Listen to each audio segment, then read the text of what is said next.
Hello and welcome back to the Make It Happen studio. Today I'm delighted to be joined by Dr. Beran Parry. Dr. Parry has written over 40 books about diet and health. Having trained as a licensed medical practitioner, Dr. Parry now focuses on functional health, and she's a fellow of the Complementary Medical Association. So I'm really excited to have Dr. Parry join me and to hear about her experiences. Come over and let's listen.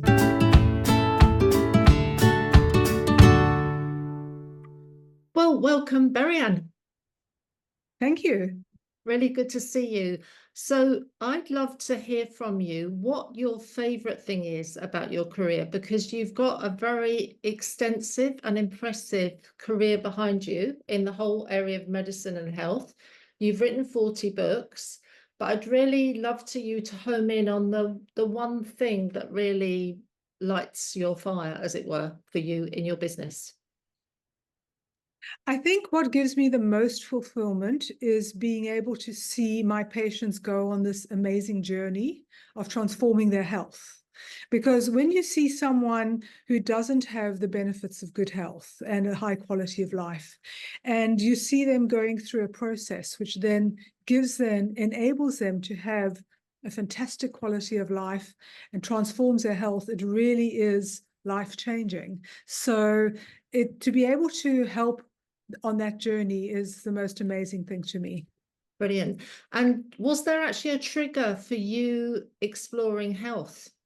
Obviously, you're qualified GP, but was there something that made you decide to go down this health avenue in your young life, baby? Yeah.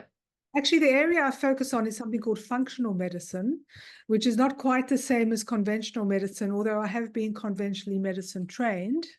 There were two triggers. So one trigger is that at a very young age, I had my son, and I discovered all these huge changes in pregnancy, and still, I was only 19, and Wow. And I realized at such a young age that our bodies go through enormous change. And I was extremely hungry to know so much more about why and how and what could be done to improve situations and what solutions were available. That at that young age, I started studying naturopathy at a health institute in Cape Town in South Africa.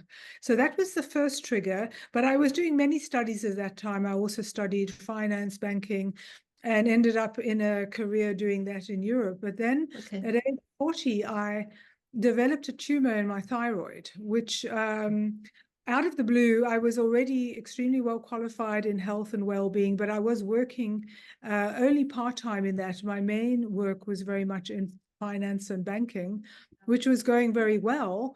But by having this health issue myself, I discovered that when you are not following your life purpose, which is I wasn't doing that. I wasn't fully involved in health and well-being. Things happen to your body and you can become ill. Fortunately, it was a very tiny precancer. So although I had the experience of what it's like to have cancer, it's something that I was able to clear immediately and which never came back again. Amazing. So 20 years later. But that was the second much bigger and permanent trigger that pushed me into going into health, well-being, functional medicine, and nutrition on a full-time basis. I went back to school, I studied, I got a master's and then eventually a PhD. And that was what set me on the road to where I am today. Amazing. Thank you for sharing that. Pleasure. Are there any specific small changes that we can all make to our health to make a difference to our health, and what would they be and why? The biggest influence on our health is how much inflammation we have in our body. Inflammation occurs in many different ways. It can occur in the gut. It can occur on every cell. That's why when the doctor does our blood test, they do something called a C-reactive protein marker, which tests our general level of inflammation. Because if there's something wrong there's something wrong with our health. So that's the first step. So anything we can do to reduce inflammation is the best way forward. So step one has to be to reduce two particular hormones that play a very important part in inflammation, and they are insulin and cortisol. Okay. So once we reduce our insulin, or rather, let's say regulate our insulin, that's a better way to do it, we are able to move away from having inflammation in our bodies. And the same with cortisol. So if we learn to manage our stress, our cortisol levels don't rise, which also causes inflammation. Okay. So how do we reduce inflammation? Stop eating sugar, because that affects the insulin in our bodies, insulin metabolism. And the second is make sure you manage your stress. Okay. Yeah. Which is easier said than done, isn't it? I was going to say that cortisol is obviously a stress marker. And we all live with stress now, unfortunately, on a very regular basis. I can't say get rid of your stress. I can say manage your stress. Okay. Do you have any specific tip for measuring? How do you measure your stress, for instance? Well, let's go into functional medicine and what we call lifestyle medicine, because that's ideally what I practice as well. So that's about looking at the entire person holistically and environmentally, but also medically. So we keep the medical aspect to it, but what we make sure of is that the overall health, so whether it's nutrition, whether it's how we move our bodies, how we manage stress. Obviously, how we manage stress is to sit down and take a deep look into why we're getting stressed, what we can cut out, what are our priorities in life and in health. And in order to do that, it's best to have a professional who helps you with this, somebody who is either a life coach, a clinical nutritionist, a functional medicine doctor, whatever type of person you can get to help you with this. It's well worth the investment. Okay, thank you for that advice. You've obviously written over 40 books. Many of them are recommending the Paleo diet or Paleo diet. Why do you specifically recommend that way of eating? It goes back to who we are biologically. So biologically, we are what I call hunter-gatherers. So right back to when man began, if we put it that way, we spent our entire day either hunting or gathering food, and then we'd come back at night and eat whatever we'd managed to obtain. And hunter-gatherer biology is all about how your body functions in that environment. So that's an environment of very regular ongoing movement. It's an environment of collecting whatever you can in the fields to eat, or hunting whatever you can to eat. And it's about then coming back and enjoying a meal in a very resilient environment, if you like. And so the paleo diet very much follows that premise. It follows the scientific aspect of being a hunter-gatherer biologically. And it really appealed because if we're looking at natural medicine and how do we approach our entire medical strategy, but naturally, we need a hunter-gatherer approach, if you like, to understand our bodies. Okay. And the diet is a hunter-gatherer diet, which is the Paleolithical diet.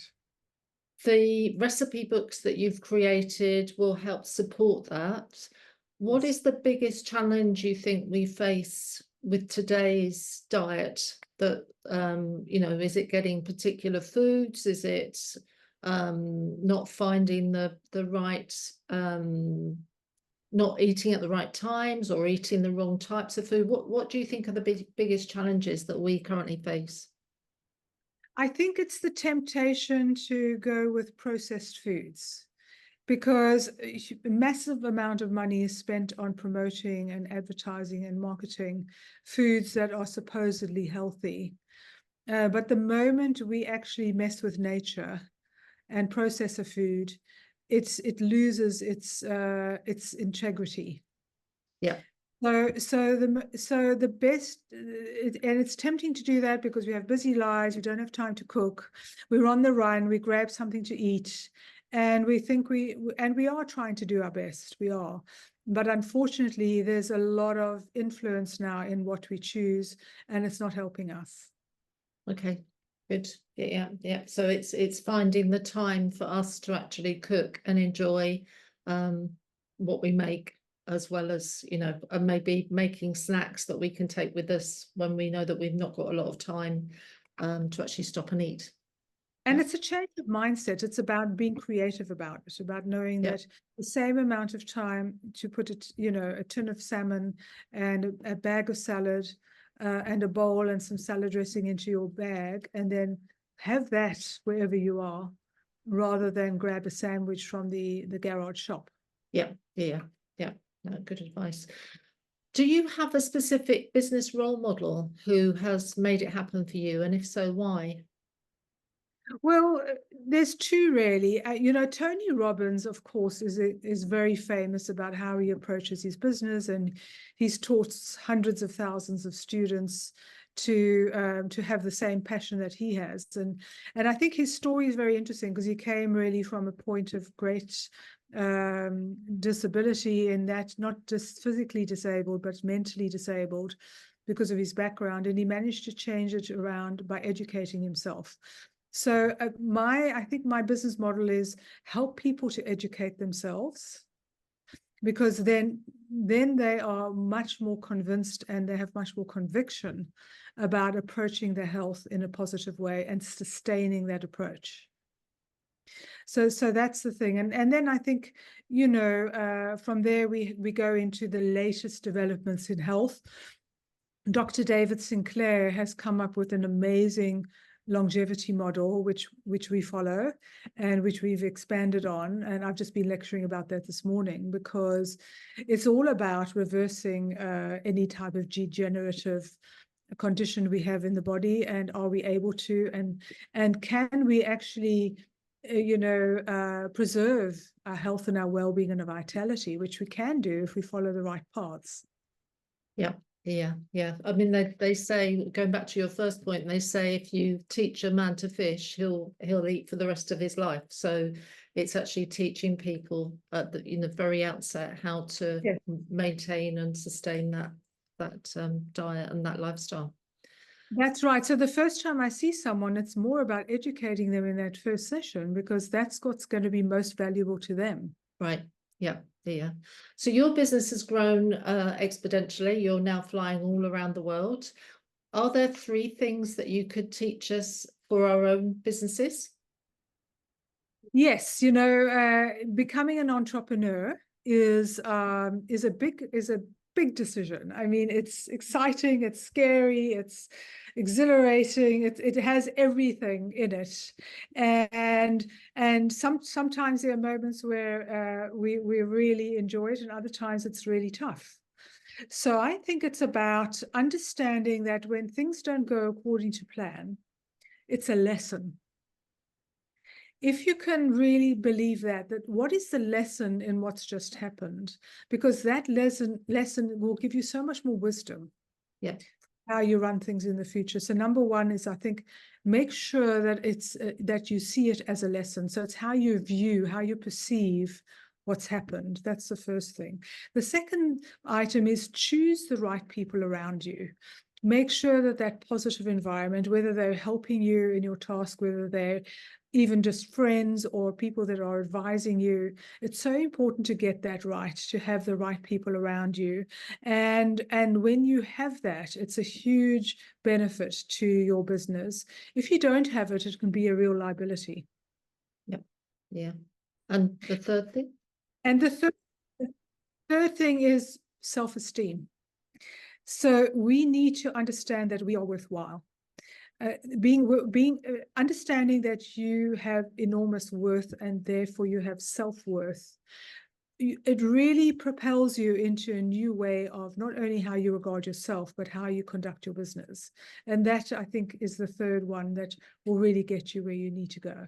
Yeah, great tips there, and really useful and so practical, because we do I see so many women that start a business and then it doesn't quite work out how they thought it would work out, and they just give up, rather than thinking, what can we learn from this and how can we grow from that experience and then improve what we had as a business to make it the better business than it would ever have been if we hadn't have had that hiccup. So yeah, of those tips.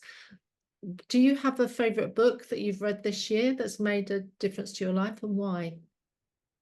Yes, a lady called Jamie Cohen-Lima has written a book called Worthy.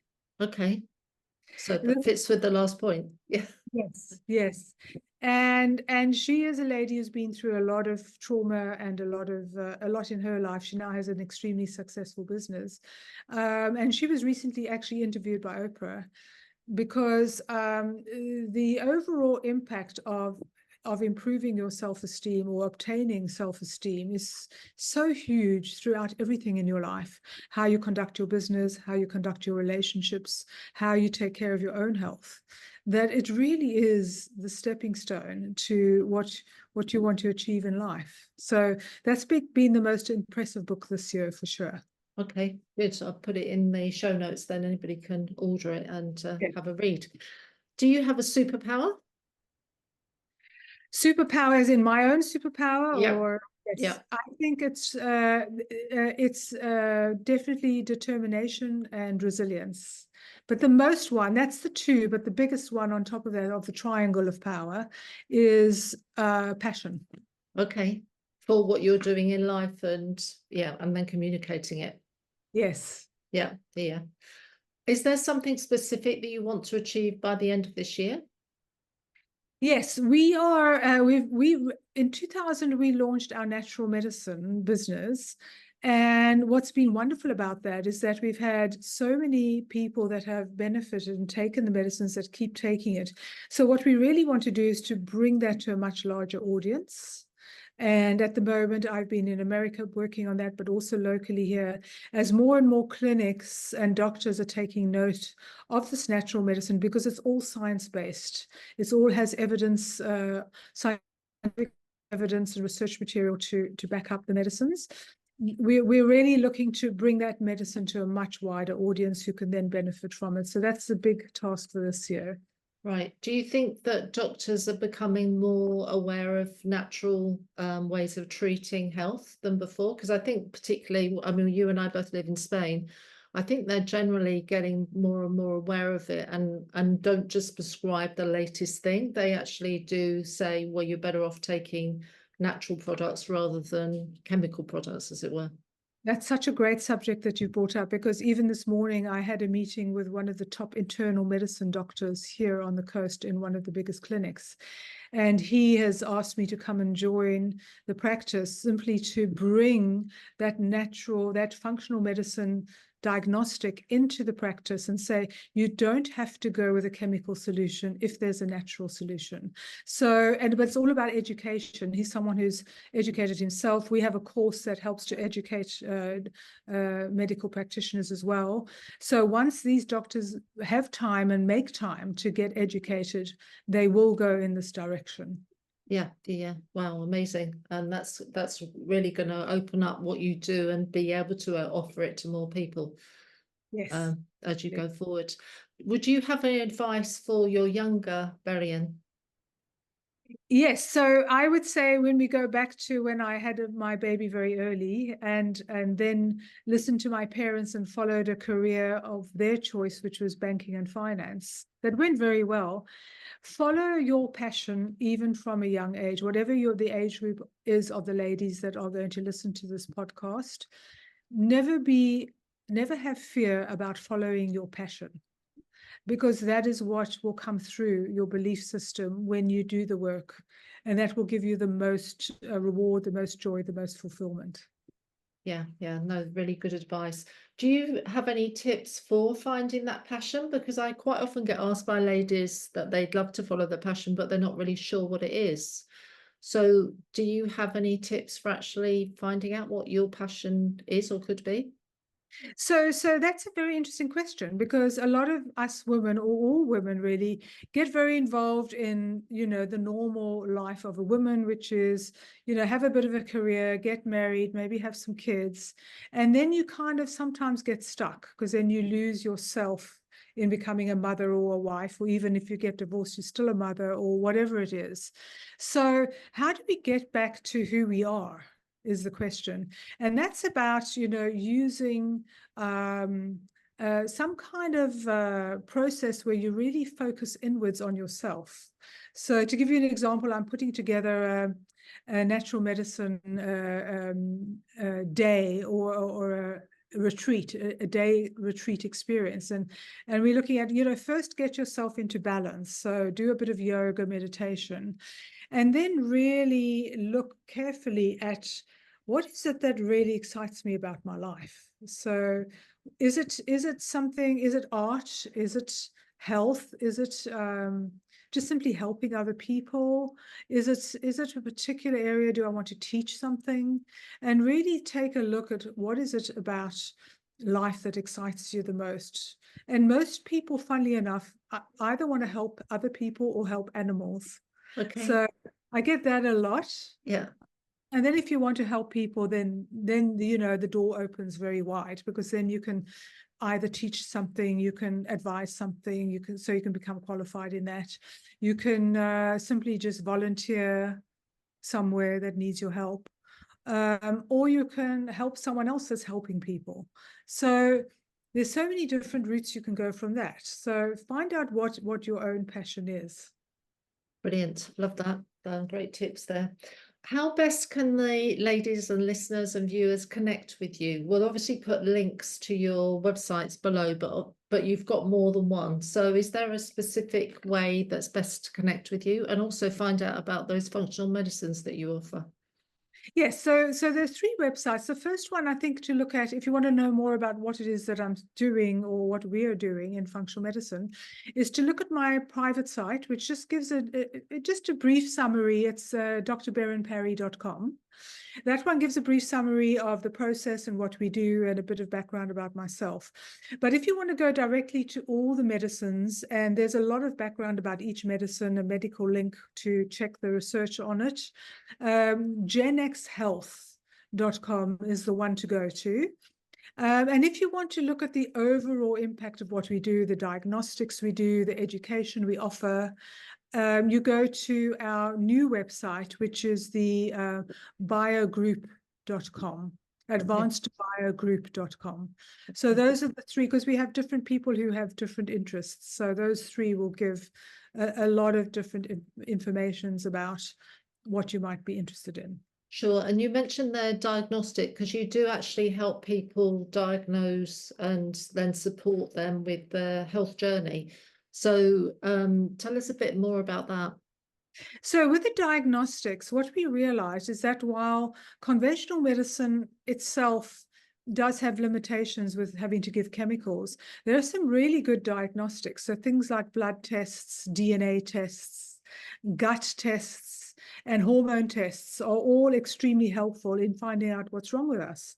So in functional medicine, that's what we do. We use all the normal medical diagnostics. So I would prescribe probably an even much more in-depth blood test than a normal doctor would. And if necessary, if there was a specific health problem, I would maybe look at a DNA test to find out more about what's going on in every cell of the body rather than just the blood. Right. Yeah. Other people come to me with, substantial digestive complaints. So there's continual bloating or discomfort, or there's just never a really successful digestive path going on. And then we would go, we do a stool test and look at very deeply into what's going on in the entire gut. A lot of women come to me pre-post menopause, and they're never able to get a balance. They're either putting on weight, or they're feeling unwell, or they're just simply not feeling themselves. And then I'd look at some very advanced hormonal testing that will tell us exactly what's happening with their hormones, not just a simple blood test, but something called the Dutch test, or a test that looks via urine, for example, at how the hormones actually metabolize in the body. It's not only how much hormones do we have, it's how well are they used by the body.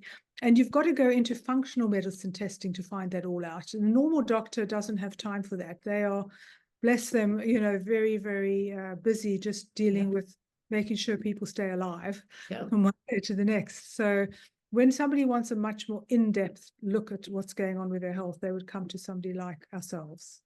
Okay. Sounds brilliant. So ladies can find out more about you through the links, which I will share. Thank you very much for this interview today. It's been really interesting, and look forward to connecting with you more over the coming days. That would be lovely. I've enjoyed it. Thanks for the opportunity. And I'm really open. If somebody just wants to even just have a general chat for 10, 15 minutes, I'm very open to talking about how they might approach their health, free of charge, of course. And wonderful. Thank you for that offer. Yeah, thank you very much for that offer. See you soon. Thanks, Ali. Lovely to see you. Thank you so much. Bye-bye. I really hope you enjoyed this latest recording of the Make It Happen series, and I'd love you to subscribe to our podcast channel, or if you're watching this on our YouTube channel, just click the subscribe button. We'd love you to continue hearing and seeing more of our Make It Happen interviews. If you're not a member of Costa Women yet, but you're a woman who is living in Spain or a woman who is thinking about moving to Spain, do come and join us at costawomen.com. It's completely free to join. In the meantime, I look forward to sharing more Make It Happen interviews with you. Bye for now.